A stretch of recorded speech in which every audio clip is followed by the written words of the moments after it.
I'm Mary Berry, and in this series I'm going to be showing you some of my absolute favourites.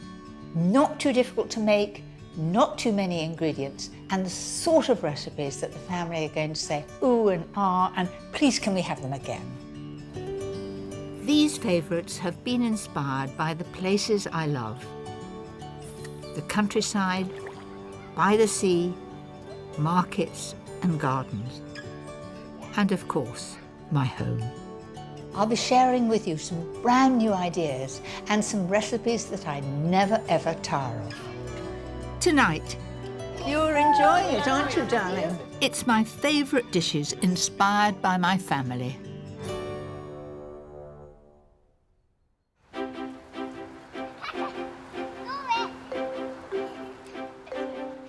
One of my joys in life is spending time with my grandchildren. However busy I am, top priority is to have all the family round for a meal whenever I can. And there's nothing I enjoy more than when one of the dishes becomes a family favourite. Tonight, an easy pasta dish that my grandsons cannot get enough of. A spiced lamb casserole that's a real family pleaser. Easy biscuits that are such fun for small hands to make. And a cheats pudding that they'll love every time. But first, a rice dish that's always the top of my husband's list.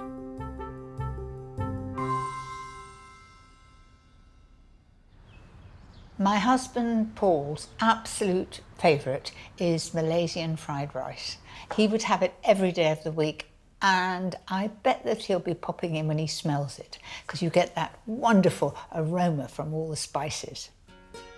The reason why Paul likes this so much is because before I married him, he worked in Malaya, as it was then called, and I gather that he used to have it once a week, always. So when I married him, I had to look up recipes for it, and I've been making it ever since. Start the fried rice by slicing 2 chicken breasts into strips. Season and fry on a high heat. There is a real tendency to overcook chicken, and what I do is put some honey in the pan, and the honey makes it go golden brown in no time, because each little strip is only going to take about a minute to cook.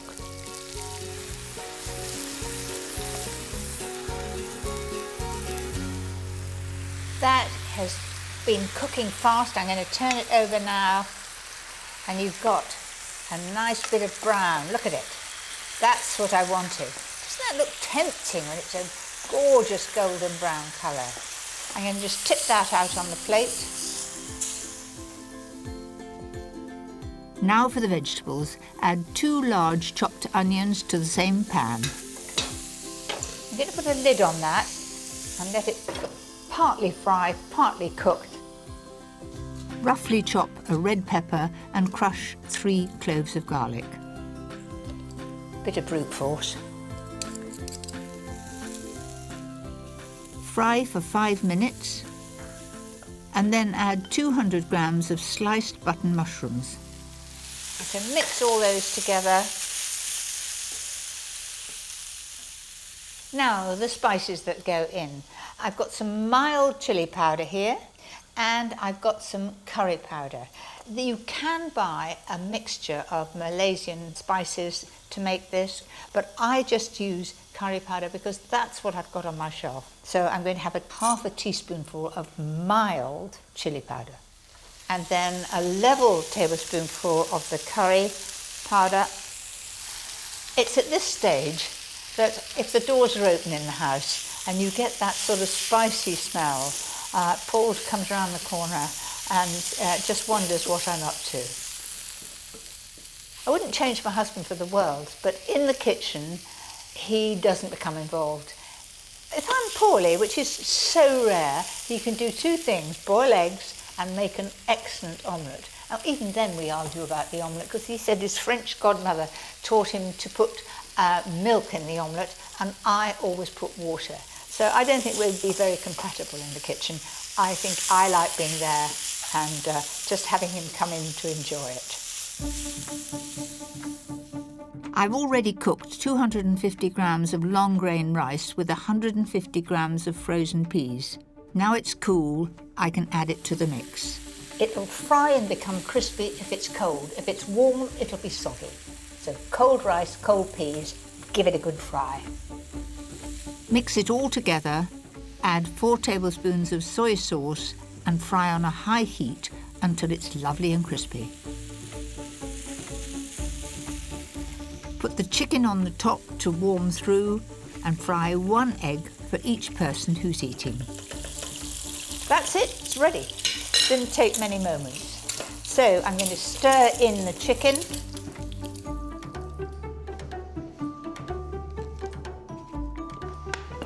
I know that familiar tread. Yeah. Have a try. I'll take mine straight from the pan. See what you think.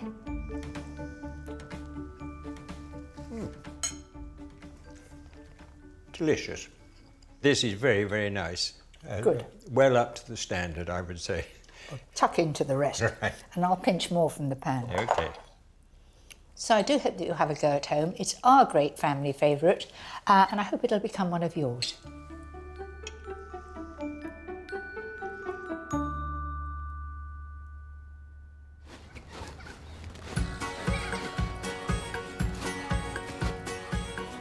With 5 grandchildren who are always on the move, I'm never short of hungry visitors or helping hands in the kitchen. This next dish is a perfect way to get them cooking. Pasta in our house is always the first choice for supper. They started off with pesto with pasta, and now they have much more exciting things, but this time it's going to be chicken. And as you can see, I've got a bit of help. This is Hobie and Louis, and we're all going to do it together. Wish us luck. Start by cooking 250 grams of dried penny pasta and add 1 roughly chopped onion to the boiling salted water. You must be wondering why I put onion in with the pasta. I find it's much easier to cook the pasta with the onion. They cook the same time rather than frying it, which sometimes it catches, sometimes it's not even tender. While the pasta cooks, move on to the chicken. For 6 people, use 3 chicken breasts cut in 2 little strips. If you've got a bag there, Louis, if you put 1 tablespoonful of paprika pepper in the bag first, and that makes it really, really brown and crispy. That's it. And then a little bit of pepper and salt. That's it. And then put the chicken in there, all of it. Well done. And then if you hold the top of the bag and rub until you've coated, rub it like that with your hands. That's right. That's it. Give it a good rub.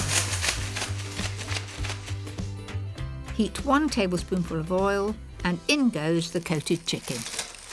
Now it goes in a lump, but I'm going to divide all that up and then each piece will get brown. While Louis chops and de-seeds 2 tomatoes, Hobie and I make a start on the white sauce. Melt 50 grams of butter and add 50 grams of plain flour. Sprinkle it in. Now when you stir that, just like what did you make for Grandpa this morning? Porridge.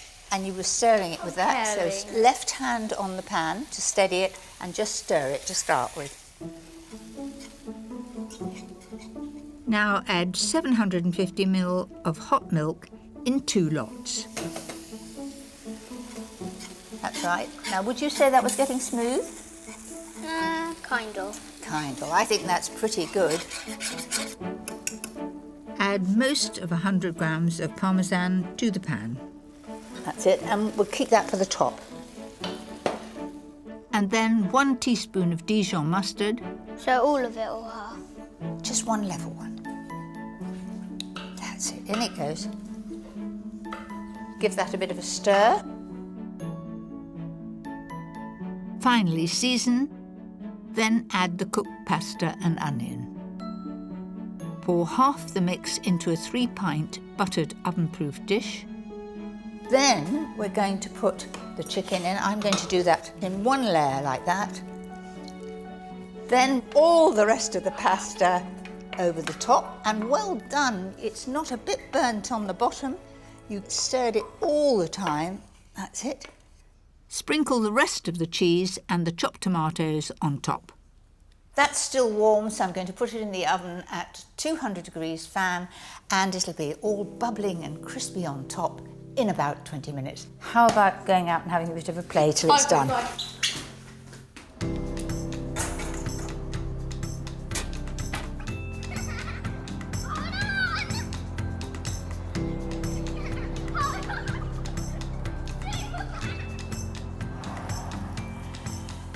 When it's ready, leave it to cool down a bit and then dig in. Who wants a taste? Me. Okay. Are you going to have some, Atalanta? Yes. Look at all these crunchy bits on top there. That's for you too. Oh, I need to get that bit. This has always been one of my favourites.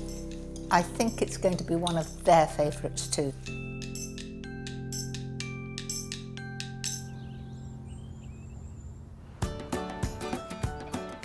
There's nothing I love more than a fun and relaxed Sunday lunch.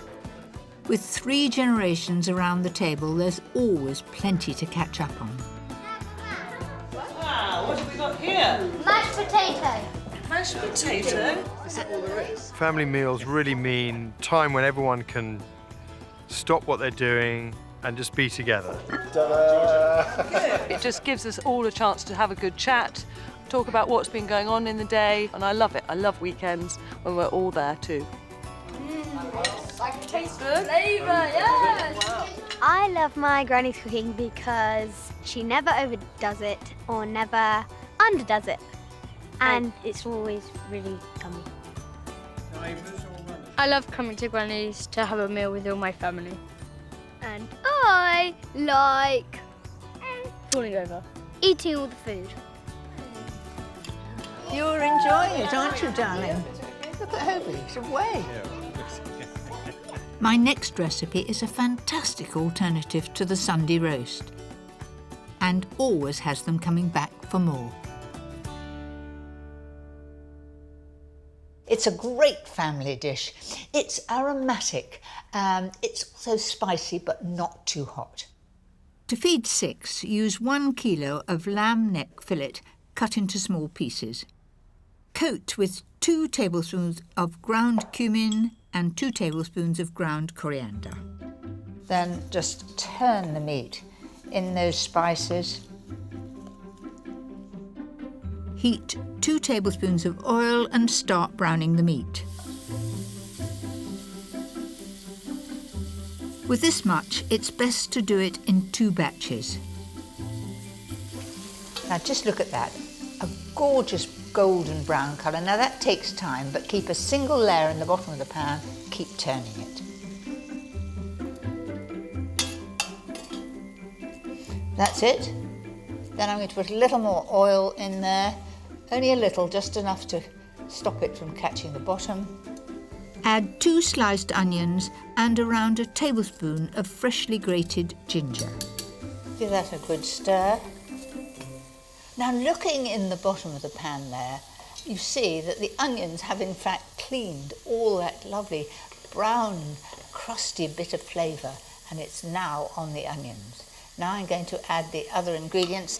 First of all, the wine, 250 ml of white wine.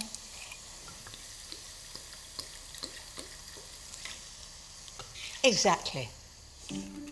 Then 2 tablespoons of tomato puree and 1 of mild rose harissa paste. 2 tablespoons of runny honey. A 400-gram tin of chopped tomatoes.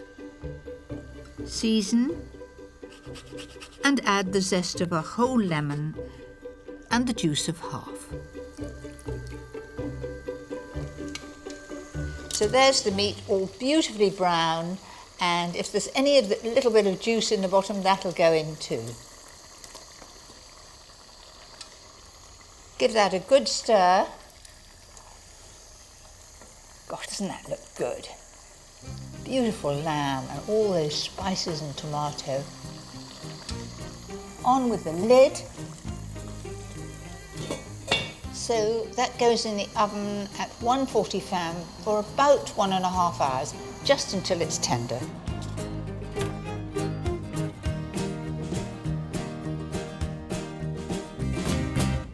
So here it is, straight out of the oven. It should be hot and bubbling. Ah, that's what I was hoping for. A gorgeous colour, looking really tempting. All I've got to do now is add the cannellini beans. I'm using a 400-gram tin of beans rinsed. And very often I add a couple more cans if everybody's starving. If the children are very young, you can just put baked beans in there. So there it is. You've got beautifully soft, tender meat. The onions tender. It just smells all spicy and aromatic, but there'll be a bit of a kick to it. This dish is great to serve with rice or couscous, and I always finish mine with a good dollop of sour cream.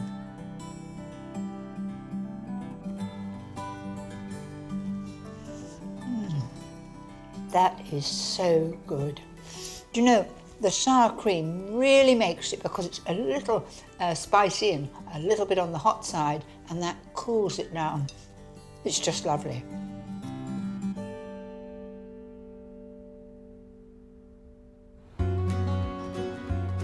I've been baking with my granddaughters Abby and Grace ever since they were small.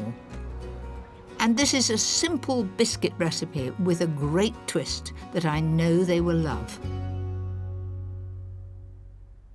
We're going to make a mixture that makes quite a lot of biscuits. We're going to divide the mixture in 3, and we're going to make almond biscuits and chocolate chip and lemon biscuits. So we've got a variety of biscuits, all from one mixture. So, shall we start off with the butter? How much have we got there? 175. 175 grams of softened butter.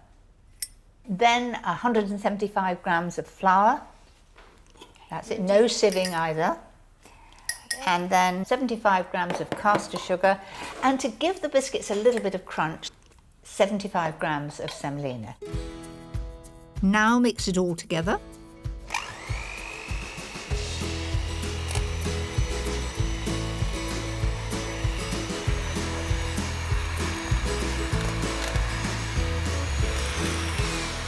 That looks about ready. As you sort of squeeze it, it comes together like a biscuit mixture. So Abby, you're going to get that together. So how long have we been baking together? Well, I remember in the kitchen there's this one photo of me and Abby when we were about 4. Exactly. And we were making little cupcakes and we were putting the sweets on the top. And you remember eating all those little bits, and far more important than making the cakes. That's come together really well. Now make it into a sausage shape and divide it into 3. Can I make the almond ones, please? There's your almond things. Thank you. Can I make the chocolate ones, please? I knew you were going to ask for chocolate, that's good. Abby's chosen 50 grams of milk chocolate chips to mix into the dough. You need to get it everywhere, because when you separate it into different biscuits, you don't want to have one with all the chocolate chips in and one with none of them in. So you have to get it everywhere. Well, the person with all the chocolate chips would be quite lucky. Grace is adding a teaspoon of almond extract and most of the 40 grams of flaked almonds to her dough. Do you enjoy helping? Yes, Yeah, really it's fun. really fun. What's the best part? Knowing that you can eat it at the end. And also, the mixture's really nice to eat as well. Do you like raw mixture? Yeah. Each mixture is divided into 20 even rounds. For the lemon biscuits, add the finely grated zest of 1 lemon to the dough. Years ago, I used to work for the Dutch Dairy Bureau, and their favourite Dutch biscuit were botermoppen. And what you do is that you made a sausage, and then you took demerara sugar and sprinkled it on the table like this.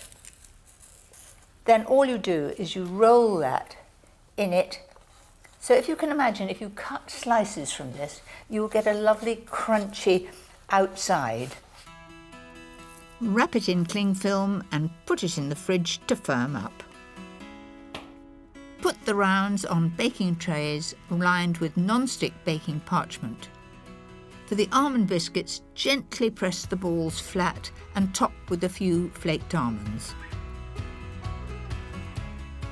Press the chocolate chip rounds evenly. Finally, slice the firm lemon biscuit dough into 20 rounds.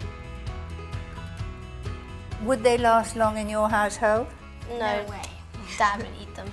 He's always poking around in the fridge. Wherever we try and hide them, he's always there. Cook all the biscuits at 160 fan for 10 to 12 minutes until they're a lovely pale golden brown around the edges. I'm going to leave you two in charge. Keep your eye on them.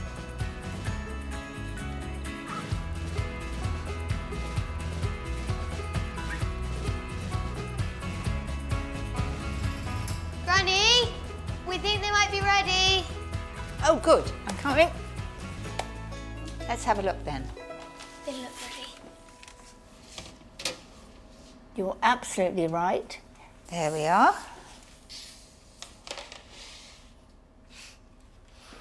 And those are perfect too. Well done. Once the biscuits cool, it's the bit that we've all been waiting for. Come on, let's have a taste. Which would you like? Now, who's going to pass it to Granny? Because I can't reach that far. That's lovely. Now, I'm going for the lemon one. They're really nice. Could I have another one? My family have always loved my cooking, and there's nothing they like more than a delicious pudding. Especially my take on an old classic. There's nothing more popular than lemon meringue pie, in my family anyway. It is so impressive.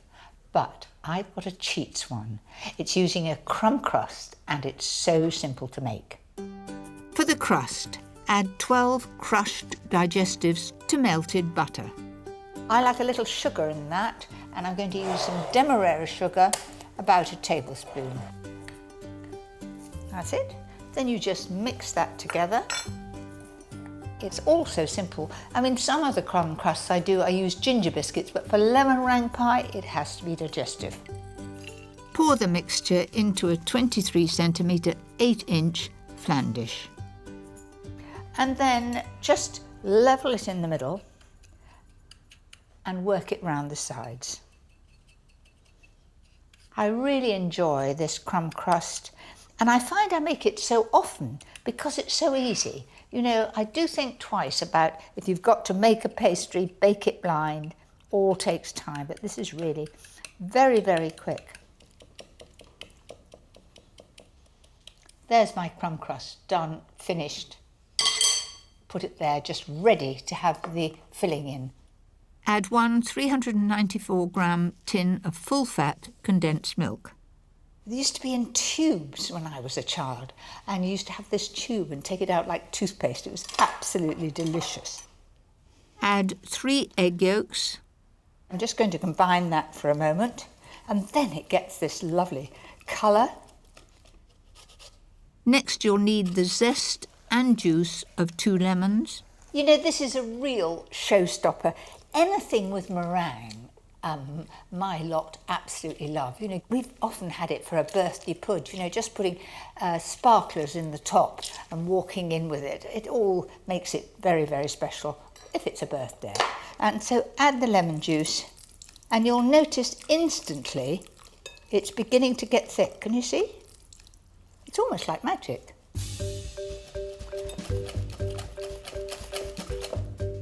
That's it.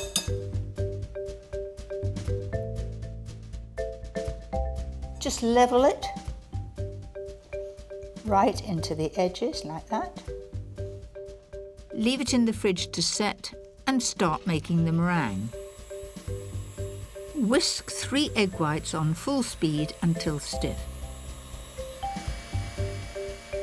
and then slowly add 175 grams of caster sugar. I think that will just about be right. Now let's have a look at that. I want it to be shiny, standing up in peaks. That's a perfect meringue. Once the pie has set, carefully spread the meringue over it. And the aim is to cover all the crumb crust and the middle as well. So you have to put it on and just push it to the side. It's not easy. I find it best to go round in sort of blobs and then into the middle. So press it down. That's it. Now you can do little swirls all the way around. Make it the sort of same mountain in the middle. And I think that's far nicer than piping. I think it looks homemade. And I love making these little swirls and peaks. All right, stop playing with it. It's perfectly all right. Cook at 190 fan for 15 to 20 minutes. Then set aside for at least half an hour before serving warm. I think it looks very special, but I do warn you, the first slice is always difficult to get out. Have a little prayer and hope for the best. How does that look? I think it looks delicious.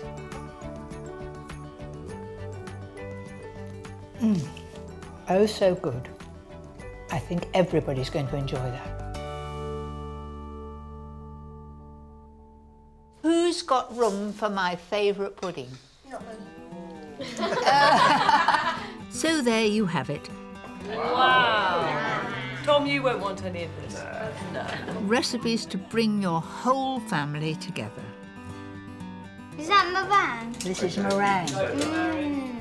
Oh. I hope you'll enjoy them as much as we do. Atalanta, is it nice? What does it taste like? Coffee.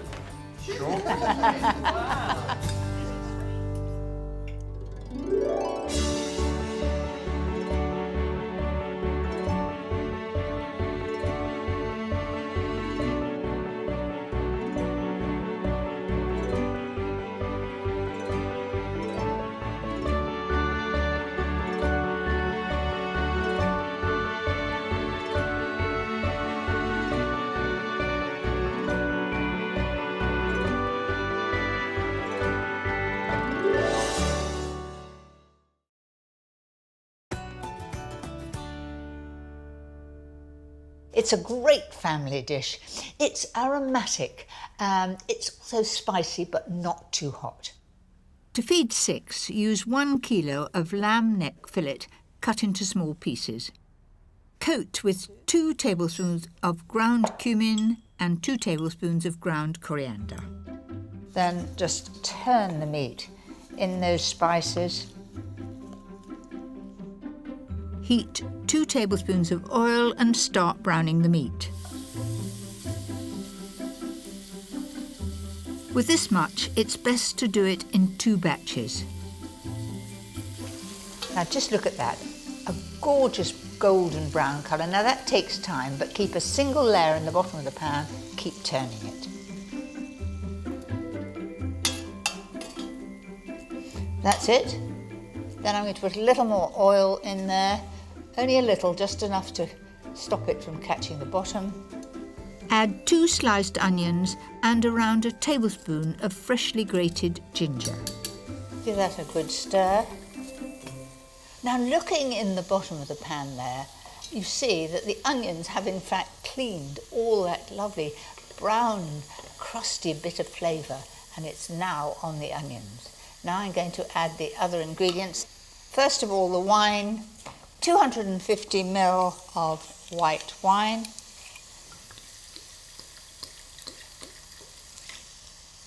Exactly. Then 2 tablespoons of tomato puree and 1 of mild rose harissa paste. 2 tablespoons of runny honey, a 400-gram tin of chopped tomatoes. Season and add the zest of a whole lemon and the juice of half. So there's the meat all beautifully brown, and if there's any of the little bit of juice in the bottom, that'll go in too. Give that a good stir. Gosh, doesn't that look good? Beautiful lamb and all those spices and tomato. On with the lid. So that goes in the oven at 140 fan for about 1.5 hours, just until it's tender.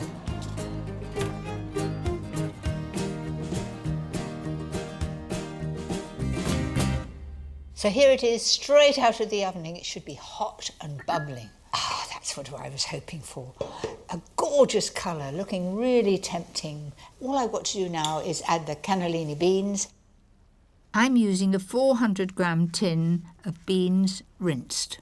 And very often I add a couple more cans if everybody's starving. If the children are very young, you can just put baked beans in there. So there it is. You've got beautifully soft, tender meat, the onions tender. It just smells all spicy and aromatic, but there'll be a bit of a kick to it. This dish is great to serve with rice or couscous, and I always finish mine with a good dollop of sour cream.